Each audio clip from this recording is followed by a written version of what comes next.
मौसम आते जाते रहेंगे, प्यार भरे दिल प्यार में डूबे, प्यार के नगमे गाते रहेंगे। आज के इस लेक्चर को हमने कुछ एक अलग अंदाज में स्टार्ट लिया है और खास करके जो प्रॉब्लम है वो भी आपको एक अलग तरीके से है।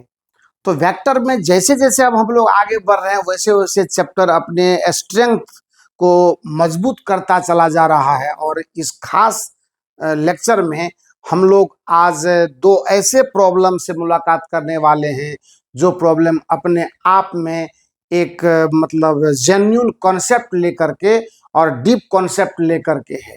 लेकिन इन तमाम बातों को क्यों मैं आपसे चर्चा कर रहा हूं, इसके पीछे का मेन वजह यह है आपका मोटिवेशन।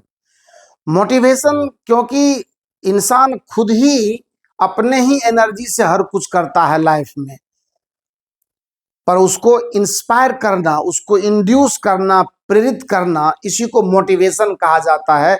आपके अंदर जोश और जुनून और ऊर्जा, एनर्जी, ये सब कुछ कैसे फिट बैठेगा, कैसे आप अपने आप को एक्साइटेड मोड में रखेंगे, एक एग्जाम और टारगेट के प्रति जो आपका लगाव है वो कभी कम नहीं होना चाहिए। ये तमाम चीजें कुल मिलाकर के मोटिवेशन के लिस्ट में आते हैं। और आज के इस लेक्चर में जब मैं इस प्रॉब्लम को डील करने वाला हूं तो आप इसको जब देखेंगे, जब इसको मैं अभी डिस्कस करूंगा, और ऐसे पॉज करके आप चाहें तो प्रॉब्लम को कर सकते हैं। सवाल कहता है कि what is the displacement of the point of wheel initially in contact with the ground when the wheel rolls forward half a revolution. कहने का मतलब है कि एक व्हील है। पहले क्वेश्चन के साथ मैं आपको बात करना चाहता हूं कि एक व्हील है, जो व्हील ग्राउंड पर ऐसे रेस्ट में है रखा हुआ इस तरह से, और कह रहा है कि इसका जो लेवल है, ये जो आप ध्यान से अगर देखेंगे हर चीज समझ में आएगी बात। तो जब आप इसको देख रहे हैं, समझ रहे हैं, तो इस व्हील का जो बेस पॉइंट है, ये कांटेक्ट जो मान लेते हैं अगर ए है यह, तो कहता है कि यह व्हील अभी जब ग्राउंड पर ऐसे इनिशियली रखा हुआ है तो उसका पॉइंट ए है कोई जो कांटेक्ट में है। आपका डायग्राम जो है सो पूरा जबरदस्त होना चाहिए। डायग्राम पर लाइट की कमी आने से मजा नहीं आता है। ये देखिए एक व्हील है और यह व्हील इस तरह से ग्राउंड पर रखा हुआ है। व्हील तो आपका समझ लीजिए अंडा बन रहा है। जब व्हील अंडा बनेगा तो तब तो आपका दिमाग ऐसे ही जो है, ये देखिए। और एक मैं साथ में और बना देता हूं, क्योंकि यही व्हील यहाँ पर रिप्रेजेंट किया गया है और दोनों सेम व्हील है। यही व्हील हाफ रिवॉल्यूशन, आधा चक्कर काट करके यहाँ आ रहा है। तो ऐसे सिचुएशन में कहता है कि वह पॉइंट जो इसके ग्राउंड पर टच हो रहा था, जब व्हील इस पोजीशन पर था, तो जब ये ग्राउंड को टच कर रहा था और ये व्हील जब हाफ रिवॉल्यूशन लिया है, आधा रिवॉल्यूशन लिया है, तो जाहिर सी बात है कि हाफ रिवॉल्यूशन पर यह पॉइंट यहां आ जाएगा।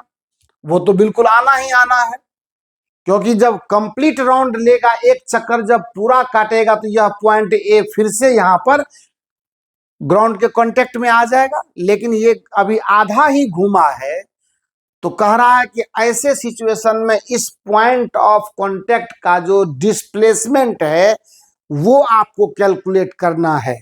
तो अगर ये ए से लेकर के चलते हुए बी पर पहुंच रहा है, तो डिस्प्लेसमेंट का तो सीधा मतलब क्या होता है कि इनिशियल पॉइंट से फाइनल पॉइंट को आप मिला दो तो यही डिस्प्लेसमेंट वेक्टर बन जाता है।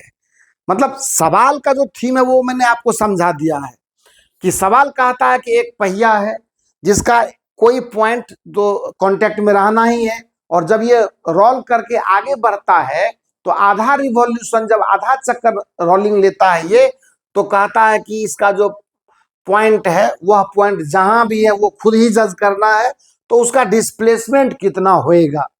तो कुल मिलाकर के हम लोग ये बात जानते हैं कि अगर यह कंप्लीट रिवॉल्यूशन लेगा तो ये फिर से ग्राउंड के कांटेक्ट में आ जाएगा। सवाल में स्ट्रेंथ है, आप वेक्टर पढ़ रहे हो, काइनेमेटिक्स का थोड़ा सा हिंट इसमें लिया गया है। खैर कोई बात नहीं, इतना भी हम लोग कमजोर नहीं है। ऐसे कंडीशन में ये ए पॉइंट जो है अब चला गया कहां पर, बी पर चला गया। जब ये ए पॉइंट बी पर चला गया है तो आपको कह रहा है कि इसका डिस्प्लेसमेंट, तो डिस्प्लेसमेंट तो मैंने देख लिया। रेडियस सवाल में दिया हुआ कि इसका रेडियस कितना है, आर के बराबर है। इस व्हील का रेडियस कितना दिया हुआ है, आर के बराबर दिया हुआ है। ये ओ अभी भी है और ये ओ अभी भी है, लेकिन कह रहा है कि आपको इसका डिस्प्लेसमेंट कैलकुलेट करना है। तो कैसे करेंगे हम लोग, थोड़ा दिमाग लगाते हैं। अगर मान लो कि मैंने इसको ओरिजिन मान लिया, ये वाई एक्सिस की तरह मान लेते हैं, और इसको अगर मैं एक्स एक्सिस की तरह मान लूं, तो निश्चित तौर पर इस डिस्प्लेसमेंट को बताने में यह जो वेक्टर होगा और जो ये वेक्टर होगा, दोनों ट्रायंगल लॉ पर सेट कर लेते, चूंकि रिजोल्यूशन अभी हमने पढ़ा नहीं है, कंपोनेंट फॉर्म को अभी हम लोगों ने देखा नहीं है, और वो इसके बाद का कॉन्सेप्ट है और बहुत ही धमाकेदार कॉन्सेप्ट है वह।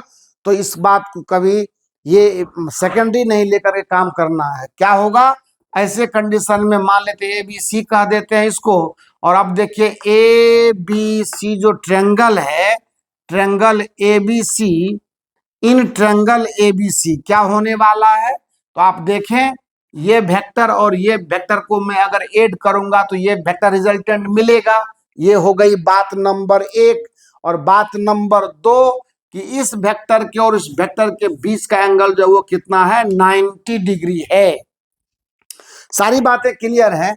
तो क्या होगा, डी वेक्टर इक्वल टू सीधा हम लोग लिख पाएंगे ए सी वेक्टर और प्लस सी बी वेक्टर। लेकिन क्या इतना से हमारा काम चलने वाला है, एसी का तो वैल्यू पाया ही नहीं मैंने अभी।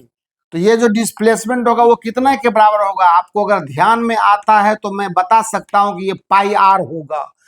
क्योंकि अगर एक राउंड लेता तो पूरा सरकमफ्रेंस वो मतलब पॉइंट जाता, तो पूरा सरकमफ्रेंस का मतलब कितना होगा, 2 पाई आर होगा। तो धरती पर यानी ग्राउंड पर वो कितना दूरी तय करता, 2 पाई आर करेगा, उतना लेंथ जब चलेगा तो एक राउंड लेगा, तो आधा रिवॉल्यूशन में कितना लेगा, तो आधा लेंथ चलेगा, पाई आर के बराबर होगा। और ये जो है इसका वैल्यू आप खुद ही देख रहे हो कि ये डायमीटर के बराबर है, तो इसका वैल्यू ट्वाइस ऑफ रेडियस हो जाएगा, रेडियस का डबल टाइम हो जाएगा बस। और दोनों के बीच का एंगल आपको 90 डिग्री पता है, इसीलिए आप चाहें तो ये फॉर्म लगा सकते हैं। कौन सा फॉर्म लगा सकते हैं, तो ये ए सी का स्क्वायर प्लस सी बी का स्क्वायर और प्लस ट्वाइस ए सी इंटू सी बी और इंटू कॉस 90 डिग्री। तो जाहिर सी बात है कि ये टर्म 0 हो जाएगा, आपको इसकी कोई जरूरत है नहीं। तो सीधी सी बात हो गई कि पाई आर का होल स्क्वायर और प्लस 2r का होल स्क्वायर, इसका जब आप रूट निकाल लेंगे तो ये क्या हो जाएगा, पाई स्क्वायर आर स्क्वायर और प्लस 4r स्क्वायर का रूट होगा। सो डिस्प्लेसमेंट का जो मैग्नीट्यूड आएगा ना, वो अगर इसमें से r आप कॉमन निकाल लें, आर स्क्वायर कॉमन निकालेंगे तो वो r बन करके आएगा और पाई स्क्वायर प्लस 4 इसके रूट में आएगा। कुल मिला करके यही आंसर है। तो आप आराम से इसको देख सकते हैं, आराम से समझ सकते हैं। हवा पानी मारना अलग बात है। अगर आपने अपने हेजिटेशन को, अपने घबराहट को, और जो मन में एक तरह का आपका वो क्या बोलते हैं, जो इंटेंशन है कि यहाँ पढ़े वहाँ पढ़े, ये पढ़े वो पढ़े, सब दिमाग को बुरा देगा आपको। मैं फ्री स्टाइल में आज आपसे बात कर रहा हूँ कि ये प्लेटफॉर्म जितना बेहतर फिजिक्स आपको दे रहा है आप सोच भी नहीं सकते हैं, और आगे जो आने वाला है उसकी तो आप कल्पना ही मत कीजिए। और अगर सबसे ठोकर खा लेंगे ना, तो अंतिम में इसी प्लेटफॉर्म से आप फिजिक्स सीखेंगे, और यही प्लेटफॉर्म आपको आईआईटी मेडिकल तक ले जाएगा। याद रखिएगा इस बात को, इसीलिए मेहनत में कोई कटौती नहीं होना चाहिए। तो आप इस प्रॉब्लम को खूब आराम से देख चुके हैं, इस प्रॉब्लम को आप समझिए भी, इसको पॉज करके आप जितना टाइम लेना उतना टाइम लेकर के देखिए, समझिए और महसूस भी कीजिए कॉन्सेप्ट को कि कितना बेहतरीन तरीके से वेक्टर को हम लोग रिप्रेजेंट कर सकते हैं इस तरह के प्रॉब्लम का सहारा लेकर के। ट्रायंगल लॉ ऑफ एडिशन पर खास तौर पर अभी काम हमने किया है। अब एक सवाल और आने वाला वेक्टर एडिशन सब्ट्रैक्शन का, जो सेकंड नंबर का प्रॉब्लम आपके सामने लिखा हुआ है, ये भी काइनेमेटिकल कॉन्सेप्ट से और सर्कुलर मोशन से थोड़ा सा इंस्पायर्ड है ना। उससे कोई खास परेशानी आपको नहीं है, मेरे को भी मालूम है कि मेरा बच्चा अभी वेक्टर पढ़ रहा है तो किस लेवल का प्रॉब्लम मिलना चाहिए उसको, ये खूब अच्छे तरीके से अपन को मालूम है। आपके हर स्टैंडर्ड का, हर लेवल का पता है, लेकिन क्या है कि जितना टाइम आप वेस्ट करते हैं फाउंडेशन से लेकर के जेई नीट का सिलेबस जब आप टच करेंगे तो एक लेवल का प्रॉब्लम तो पिक करना पड़ेगा। और वही मैंने सोच करके जब बेसिक पर मैंने काम कर लिया, अभी एक प्रॉब्लम इसके बाद और करेंगे, और आज आज लगभग इस पर सारा काम हम लोगों का फाइनल होने वाला है। तो इसके बाद हम लोग नेक्स्ट लेक्चर रिजोल्यूशन का लेंगे, यानी वेक्टर का कंपोनेंट कैसे तैयार करते हैं, वेक्टर को कंपोनेंट में कैसे तोड़ते हैं, 2 dimension thereafter 3 dimension, X Y या एक्स वाई जेड दोनों आएगा तो वो स्टेप प्रोसेस में आएगा, वहां से भी हम लोग, और वो पूरे फिजिक्स में। यानी वेक्टर तो इतना मतलब जरूरत टॉपिक है ना जनरल फिजिक्स के लिस्ट में, इसको इसीलिए रखे हैं कि हर जगह पर इसकी आवश्यकता पड़ती है। खैर, इसको आप समझें, और इसके बाद सेकंड प्रॉब्लम पर हम लोग काम करके देखते हैं, और सेकंड प्रॉब्लम को आप पढ़ें, पढ़ने के बाद आपको खुद ये एहसास होगा कि उस प्रॉब्लम की सच्चाई क्या है और उसे किस तरह से हमें डील करना चाहिए। तो आइए सेकंड प्रॉब्लम पर काम करते हैं। सेकंड प्रॉब्लम पर जब काम करेंगे तो इसको तो हमको इरेज करना पड़ेगा, खूब शौक से करेंगे, क्या दिक्कत है, हमारा बच्चा अब सीख चुका है इसको, वो अपॉर्चुनिटी भी उसके पास है कि वो पॉज करके आराम से उसको फिगर को अपने पर ये पुट अप करेगा और फिर आगे बढ़ेगा। A body is moving with uniform speed in a horizontal circle। सबसे पहले मैं आपको ये बताना चाहूंगा कि सर्कुलर मोशन जब भी आप आगे चल करके पढ़ेंगे तो सर्कुलर मोशन 2 तरह का होता है। एक होता है जब कोई बॉडी हॉरिजॉन्टल सर्कल में मूव करती है, इस तरह से, इस तरह के वृत्ताकार पथ पर जब वस्तु घूमती है तो उसको हॉरिजॉन्टल सर्कुलर मोशन कहते हैं। यानी ग्राउंड पर, जो फ्लैट ग्राउंड है, हमारा जो जमीन है, उस पर अगर कोई वस्तु घुमाया जा रहा है तो उसको हम लोग हॉरिजॉन्टल सर्कुलर मोशन कहते हैं। और एक होता है वर्टिकल सर्कुलर मोशन, इस तरह से, इस तरह से, वो जो मेले में आप देखते हैं ना, वो जो घूमता है ऊपर से बच्चा को लेकर के, वो उसको राम झूला वगैरह भी कहते हैं, इस तरह से वर्टिकल सर्कल में वो घूमता है। बहुत ही खूबसूरत टॉपिक है, बहुत ही खूबसूरत टॉपिक है। जब वो आएगा तो उस पर हम लोग एक गहन विचार रखेंगे, क्योंकि एग्जामिनेशन के लिए और फिजिक्स को समझने के लिए वो जरूरी है। बहरहाल, सेकंड नंबर के क्वेश्चन का जो एक्सप्लेनेशन है वो कुछ इस तरह से है कि हॉरिजॉन्टल सर्कल में कोई बॉडी इस तरह से घूम रही है, कोई पार्टिकल हॉरिजॉन्टल सर्कल में घूम रही है। बढ़िया बात है, जब हॉरिजॉन्टल सर्कल में वो घूम रहा है तो उसको घूमने दीजिए, कौन मना करता है। लेकिन आपको सीखना है फिजिक्स। यहाँ पॉइंट ए है, यहाँ पॉइंट बी है, यहाँ पॉइंट सी है और यहाँ पॉइंट डी है। बॉडी जो है वो यहां से चलना शुरू किया है, यहां से पार्टिकल, ये उसको ओ मान लेते हैं, और उसका स्पीड कांस्टेंट है और वो है v के इक्वल। और आपको ये भी सवाल में बताया गया है कि इसका रोटेशन एंटी क्लॉकवाइज है। एंटी क्लॉकवाइज का मतलब होता है घड़ी के सुई की विपरीत दिशा। आपके सवाल में देखिए ACW डायरेक्शन लिखा हुआ होगा, देखिए ACW डायरेक्शन लिखा हुआ है, इसका मतलब है एंटी क्लॉकवाइज डायरेक्शन। हिंदी होती है घड़ी के सुई के विपरीत दिशा में, इसीलिए उसको एंटी क्लॉकवाइज लिखा गया है। एक डायरेक्शन क्लॉकवाइज भी होता है, जिधर घड़ी की सुई घूमती है ना, उसको कहा जाता है क्लॉकवाइज डायरेक्शन, CW सेंस बोलते हैं, और ये ACW सेंस है, मतलब एंटी क्लॉकवाइज सेंस में। तो our body is moving with uniform speed का मतलब होता है एक समान चाल, भी उसका बदलेगा नहीं, speed in a horizontal circle in anti clockwise direction. अब कहता है स्टार्टिंग फ्रॉम ए, सवाल में ए पॉइंट को दिखा दिया गया है, आप उसकी चिंता न करें। ये आपका ईस्ट है, ये आपका नॉर्थ है, आपको सब मालूम है, सारा चीज मैंने आपको सिखाया हुआ है। ये आपका वेस्ट है और ये आपका साउथ है। इस सवाल में बेसिकली डायरेक्शन पर फोकस करके हम लोग जवाब दे देंगे, एकदम आसान है, आप थोड़ा सा समझने की कोशिश करो। तो कहता है अगर direction starting from point, what is the change in velocity. देखिए आ गया ना मामला क्लियर, ये वेलोसिटी की बात हो रही है। And velocity is what, vector quantity.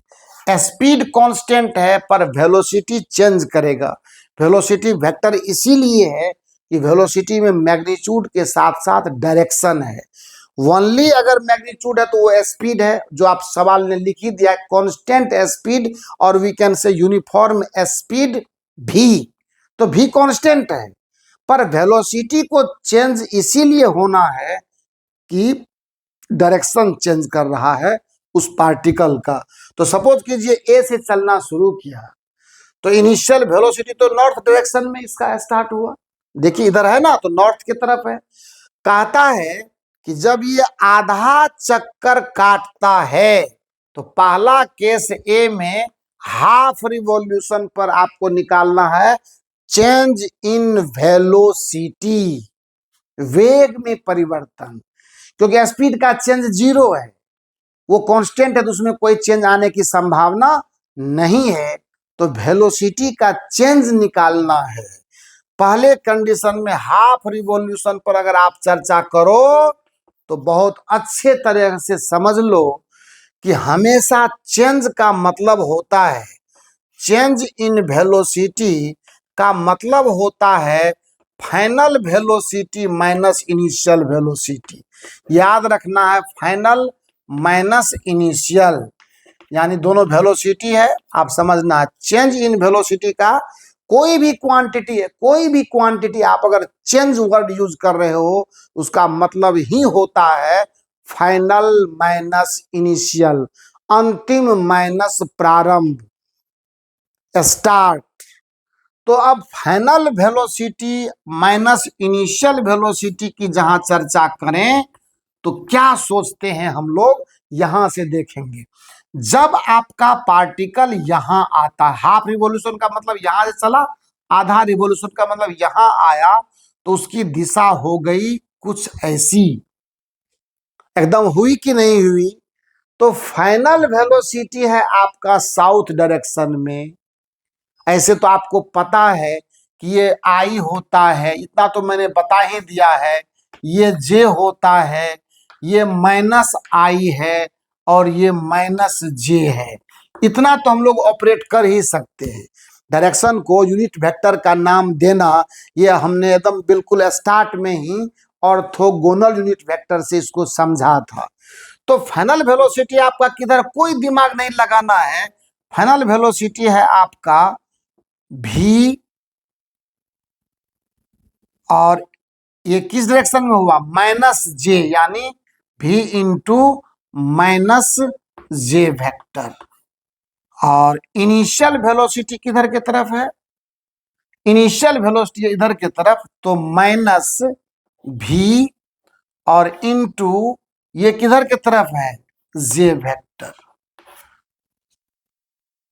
मैंने कुछ नहीं किया है, मैंने कुछ नहीं किया है, जो जैसा था मैंने वैसा लिखा। मेरे को सवाल ने कहा कि भी इंटू माइनस जे है भैया फाइनल वेलोसिटी, और भाई साहब भी उत्तर की तरफ है, नॉर्थ की तरफ है, यानी पॉजिटिव जे के तरफ है, तो मैंने यहां पर सिंपली माइनस साइन लगाया। अब मैं आपको कलाकारी दिखाता हूं कि इसका आंसर कैसे लाएंगे। तो भी इंटू माइनस जे, और देखिए सब्ट्रैक्शन ऑफ वेक्टर एक तरह का एडिशन है, घटाव जो है वो एक तरह का क्या है, जोर है, लेकिन किसका, उसको उल्टा दीजिए आप। अगर मैं इधर की तरफ जा रहा है तो घटाना है, इसको उल्टा करके जोड़ दीजिए, वही माइनस हो जाता है। हमने सब्ट्रैक्शन में दिखाया था, अगर आपको याद नहीं हो तो मैं 1 मिनट के लिए याद दिला दूं। ऐसा डायग्राम लिया था, एक डायग्राम ऐसा लिया था, मैंने इसको बी कहा था, इसको माइनस बी कहा था, और A vector minus B vector को मैंने लिखा था A vector plus minus B vector. यानी सब्ट्रैक्शन ऑफ टू वेक्टर भी एक तरह का एडिशन है, लेकिन अपोजिट वेक्टर का। वही काम यहाँ पर करेंगे। यहाँ पर मैं अगर प्लस लिख देता हूं, भी इंटू ये माइनस यहां ले जाता हूं, तो माइनस, याद कीजिएगा दो वेक्टर को अगर घटाना है तो कुछ नहीं दिमाग लगाना है, फाइनल वेक्टर जो है वो तो रहेगा, इनिशियल वेक्टर को उल्टा करके उसमें जोड़ दीजिए, वही घटा हो जाता है। अब देखिए ये भी माइनस में है, ये भी माइनस में, देखिए कितना होगा 2v और इंटू माइनस जे वेक्टर। सो ये है आपको डेल्टा भी वेक्टर का वैल्यू, यानी आपका जो वेलोसिटी में यानी में चेंज का वैल्यू है वो 2v है मैग्नीट्यूड के मामले में, और जो चेंज के बाद वेलोसिटी की दिशा होगी वो साउथवर्ड होगी। सो चेंज इन वेलोसिटी का value 2v and the sign will be minus J या अलोंग साउथ। आप कह सकते हैं कि डेल्टा भी वेक्टर का मैग्नीट्यूड जो है वो इक्वल टू 2v है और डायरेक्शन साउथ है, तो कोई दिमाग लगाने का जरूरी नहीं है, डायरेक्शन हो गया आपका साउथ। मैंने बताऊं बिल्कुल दूध का दूध पानी का पानी, एकदम टुकड़ों में अलग अलग मैग्नीट्यूड डायरेक्शन दोनों ला करके आपको समझा दिया, और मैं ये मान के चलता हूं कि इसमें नीडल पॉइंट के बराबर कंफ्यूजन आपको रहना नहीं चाहिए। तो ये हाफ रिवॉल्यूशन की कहानी थी। कमाल तो तब है जब आप क्वार्टर रिवॉल्यूशन यानी एक चौथाई चक्कर पर सवाल को सॉल्व करने का मन बनाते हैं। आइए हम वो आपको करके दिखा रहे हैं और आप इसका आनंद लीजिए, आप इसका मजा लीजिए। अगर ये क्वार्टर रिवॉल्यूशन में जाएगा तो कहां जाएगा बताइए? एक चौथाई, फर्स्ट क्वार्टर मतलब पहली चौथाई, तो यहां से चला, इसका मतलब ये कहां आएगा? यहां आएगा। यहां पर इसकी दिशा किधर होगी? इधर की तरफ होगी। अब आपको तो मजा आ गया। अब इसमें डेल्टा भी वेक्टर का कितना होगा? तो डेल्टा भी वेक्टर आप लिखिए, कुछ दिमाग नहीं लगाइए, अपना दिमाग बिल्कुल नहीं लगाना है। फाइनल आपका किधर की तरफ है?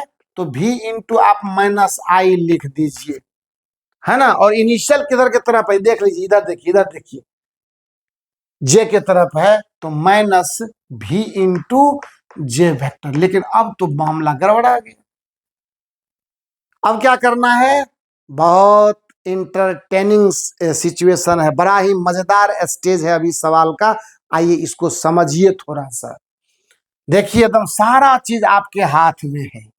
ये इधर आ रहा है फाइनल, और मैंने क्या कहा, इसको क्या लिख सकते हैं? इसको एक स्टेप में लिख दूं, v इंटू ये माइनस आई वेक्टर है और प्लस v इंटू माइनस जे वेक्टर। एकदम देखिए आपको आनंद आ गया होगा। मैंने जो पहले सिखाया वही चीज। सब्ट्रैक्शन में क्या करना? उल्टा करके जोड़ना है। तो ये माइनस अब प्लस में कन्वर्ट हो गया, ये माइनस यहां चला गया। तो अब बताइए कि v वेक्टर एक है आपको इस दिशा में माइनस आई के तरफ, और एक वेक्टर आ गया इधर के तरफ, वो भी v है जो माइनस जे के तरफ है। अब आप बताइए कि इस दोनों वेक्टर का रिजल्टेंट कैसे निकालेंगे? एकदम मजा की बात है, ये देख लीजिए रिजल्टेंट ये वाला होगा कि नहीं होगा। लगाइए ना, इसका यहां से पैरेलल लीजिए, देखिए ट्रायंगल लॉ पर सेट हुआ कि नहीं, ये और ये इधर से रिजल्टेंट आ गया कि नहीं आ गया? तो कितना होगा?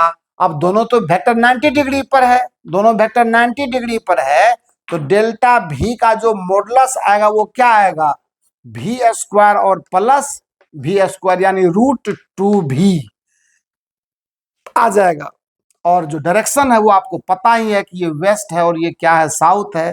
तो डायरेक्शन क्या हो जाएगा? हो जाएगा साउथ वेस्ट। एकदम देखिए बहुत ही कंसेप्चुअल सवाल है। इस लेवल पर जहां अभी आप हैं उसके मद्देनजर ये सवाल थोड़ा सा कॉन्सेप्ट रखता है, तो कॉन्सेप्ट को इज्जत करना चाहिए। कॉन्सेप्ट किसी के बाप का खरीदा हुआ चीज नहीं है, वो अगर है तो वो नेचर की संपत्ति है। जो उसको संभाल करके रखेगा, जो उसके डिसिप्लिन को कवर करेगा, जो उसके डिसिप्लिन की इज्जत करेगा, वही सफल होता है। मैं और कोई भी कुछ भी नहीं है, क्योंकि मैं भी अगर चलता हूं तो कॉन्सेप्ट के साथ चलता हूं। अगर मैंने कॉन्सेप्ट के साथ छेड़खानी की, इसका मतलब मैं एक नहीं 7 पीढ़ियों का लाइफ बर्बाद कर रहा हूं। क्योंकि फिजिक्स वो सब्जेक्ट है जिसके बिना रिजल्ट नहीं है, और अगर एक कॉन्सेप्ट फिजिक्स में किसी ने गलत बता दिया तो हो सकता है कि उसको फॉलो करने वाला कोई स्टूडेंट उस कॉन्सेप्ट की वजह से रिजल्ट ना हो, तो 7 पीढ़ियां सत्यानाश हो जाएंगी उनकी। इसलिए फिजिक्स में एक एक कदम फूक फूक कर रखने का मद्दा है, एकदम रखना ही चाहिए। और मैं सबसे कहता हूं और आपको भी कहता हूं कि आप जब भी इसकी पढ़ाई करते हो तो आप कभी भी इसको मजाक में मत लो। आधा घंटा पढ़ो, 1 घंटा पढ़ो, 10 मिनट पढ़ो, 2 घंटा पढ़ो, पर जितनी देर पढ़ो पूरी शिद्दत के साथ पढ़ो, अपना 100% दो। और फिर देखो, जब आप अपना 100% दोगे तो उसका तो खैर फायदा जो मिलेगा वो जीवन में यादगार होगा। तो उसके लिए आप परेशान नहीं होना है और चीज़ों को सही तरीके से करना है। अब आइए एक छोटा सा सवाल और लेते हैं। आज के लेक्चर में सवाल का ही मामला चलता है तो चल जाने दीजिए, ताकि आपको लगे। सपोज कीजिए कि दो वेक्टर ए और बी है। सवाल को मैं लिखूंगा नहीं, पर मैं सवाल आपको सिखा दूंगा, चूंकि बेसिक पर काम हो रहा है तो मतलब हो रहा है। थर्ड क्वेश्चन में एक ऐसे ही रैंडमली आपको बता रहा हूं, थोड़ा सा समझिएगा। सपोज कीजिए कि ए वेक्टर का मॉडुलस जो है, if modulus of A vector 3 है, मॉडुलस ऑफ बी वेक्टर का वैल्यू मान लेते हैं 4 है। कहते हैं if modulus of A vector plus B vector बराबर 1 आए, देन फाइंड थीटा। एक नंबर में। दूसरे नंबर में अगर A vector plus B vector का वैल्यू 5 आए, देन फाइंड थीटा। और तीसरे नंबर में if A vector plus B vector का वैल्यू 7 आए तो चाहिए थीटा। यानी दो वेक्टर के बीच का एंगल आपको, where theta is the angle between A vector and B vector. Theta is the angle between A vector and B vector. अगर आप गौर से देखें तो सवाल ये पैरेललोग्राम लॉ का है। ओनली टू वेक्टर के एडिशन की कहानी है। मैंने आपको बताया है कि ए वेक्टर प्लस बी वेक्टर का जो रिजल्ट, सॉल्यूशन इसका क्या हो सकता है, ये होगा कि अगर इसका जो मॉडुलस वैल्यू है हमारे पास, फार्मूला होता है ना, यही फार्मूला, इसमें करना कुछ नहीं है। ये ए वेक्टर सॉरी ए का स्क्वायर प्लस बी का square plus 2ab cos theta. आपको कोई दिमाग नहीं लगाना है। इसके बाद भी अगर आप कर सकते हैं तो कीजिए, अगर नहीं कर पाएंगे तो हम तो करने के लिए हैं ही, क्योंकि हम तो हैं ही आपका हेल्प करने के लिए। जब भी आप फंसेंगे तो हम निकालेंगे आपको। पर मुझे लगता है कि इतना पढ़ लिए हैं हम लोग कि ये सवाल दिख रहा है कि इसका क्या वैल्यू आएगा। अगर ये 1 रिजल्टेंट देता है तो क्या होगा, दोनों वेक्टर अपोजिट होगा। 4 में से 3 घटेगा, देखिए एक बचेगा कि नहीं बचेगा। थीटा का वैल्यू 180, अनुमान से भी आप कह सकते हैं। ऐसे रूल क्या है वो आप देख लीजिए। पहला जो है वो रिजल्टेंट का वैल्यू जो है आप सिंपली रख दीजिए 1 equal to root under A square plus B square plus 2ab cos theta. A का मैग्नीट्यूड 3 है तो लिखिए 3 का स्क्वायर प्लस लिखिए 4 का स्क्वायर, दो प्लस लिखिए 4 का स्क्वायर और plus 2 into 3 into 4 into cos theta. जब स्क्वायर करेंगे तो ये कितना आ जाएगा, 3 तिहाई 9, 16 प्लस 24 कॉस थीटा। यहाँ देखिए ये हो जाएगा कितना, 1 minus 25 equal to 24 cos theta.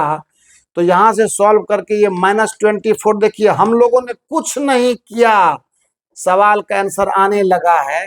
यहां से कॉस थीटा का वैल्यू आ गया -24 बटा 24, ये कट करके वैल्यू -1 आ गया। जैसे ही कॉस थीटा का वैल्यू -1 आया, इसीलिए थीटा कितना आ जाएगा, 180 डिग्री। और आपको तो पता ही है कि 180 डिग्री एंटी पैरेलल वेक्टर का होता है। अपोजिट डायरेक्शन में जो वेक्टर जाएंगे, अपोजिट अपोजिट का मतलब 180 का कोण, एगो पूर्व दूसरा पश्चिम, इस टाइप से। तो थीटा का वैल्यू कितना आएगा, 180 डिग्री। तो एक का तो आंसर मिल गया आपको, पहला क्वेश्चन सॉल्व हो चुका। उसी प्रकार से दूसरा कर सकते हैं। यहां पर देखिए दूसरा क्वेश्चन मैं कर देता हूं। अगर 5 लेते हैं तो 5 इक्वल टू क्या होगा, थीटा तो हमको दिख रहा है कि यहाँ पर 90 डिग्री होगा, A square plus B square plus 2ab cos theta. Square करेंगे तो यहाँ 24 आएगा, ये 3 तिहाई 9 प्लस ये 16 और प्लस 24 कॉस थीटा। ये देखिए 25 से 25 खत्म हो गया ना, खत्म क्या हुआ, कैंसिल, मतलब घट के 0 आ गया। 25 में से 25 घटेगा 0 होगा। अब ये क्या होगा, 24 कॉस थीटा इक्वल टू 0। यहाँ से कॉस थीटा का वैल्यू 0 आया, देखिए आया कॉस 90 डिग्री की नहीं आया। तो जहां पर ये इसका अगर जवाब आप लेते हैं तो ये अगर ए वेक्टर है तो ये क्या है, बी वेक्टर है। दोनों अपोजिट डायरेक्शन में, तब थीटा आया था 180 डिग्री, ये पहले वाले में। दूसरे वाले में आप देखिए ना आराम से, एक वेक्टर अगर ये ए है तो दूसरा वेक्टर देखिए ये बी है। इसी का रिजल्टेंट ये वाला, इस पर तो अभी सवाल भी किए हैं, और यही है आपका रिजल्टेंट वेक्टर ट्रायंगल लॉ से। और यहाँ थीटा देखिए 90 डिग्री है कि नहीं है। तो कुल मिलाकर के ये सब सवाल जो है सो बिल्कुल हम लोगों को, और 7 का मामला क्या होगा, तो 7 आप बनाइएगा ना। मुझे तो लगता है कि इसका थीटा 0 डिग्री आना चाहिए, क्योंकि दोनों वेक्टर सेम डायरेक्शन में होगा तो मैक्सिमम देगा 4 + 3 7। तो इस तरह से और भी बहुत सारे प्रॉब्लम हैं वेक्टर के कंपाउंड में, प्रॉब्लम की कमी नहीं है।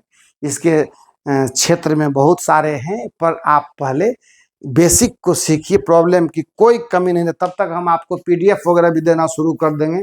तो आज के लेक्चर को क्या कीजिएगा, यहीं तक रहने दीजिए ना, क्या दिक्कत, कल रिजोल्यूशन हम लोग नेक्स्ट वीडियो में पढ़ेंगे। एकदम फ्री माइंड से पढ़िए ना सब्जेक्ट को, जितना फ्री होकर के पढ़ेंगे उतना मजा आएगा, उतना सब्जेक्ट सीखिएगा। तो आज यहीं रहने दीजिए इसको, और मस्त रहिए, अपने दोस्तों के साथ गप्पे मारिए, खूब मस्ती कीजिए और खूब पढ़ाई भी कीजिए, क्योंकि भविष्य आपका आपके हाथ में है। Thank you so much.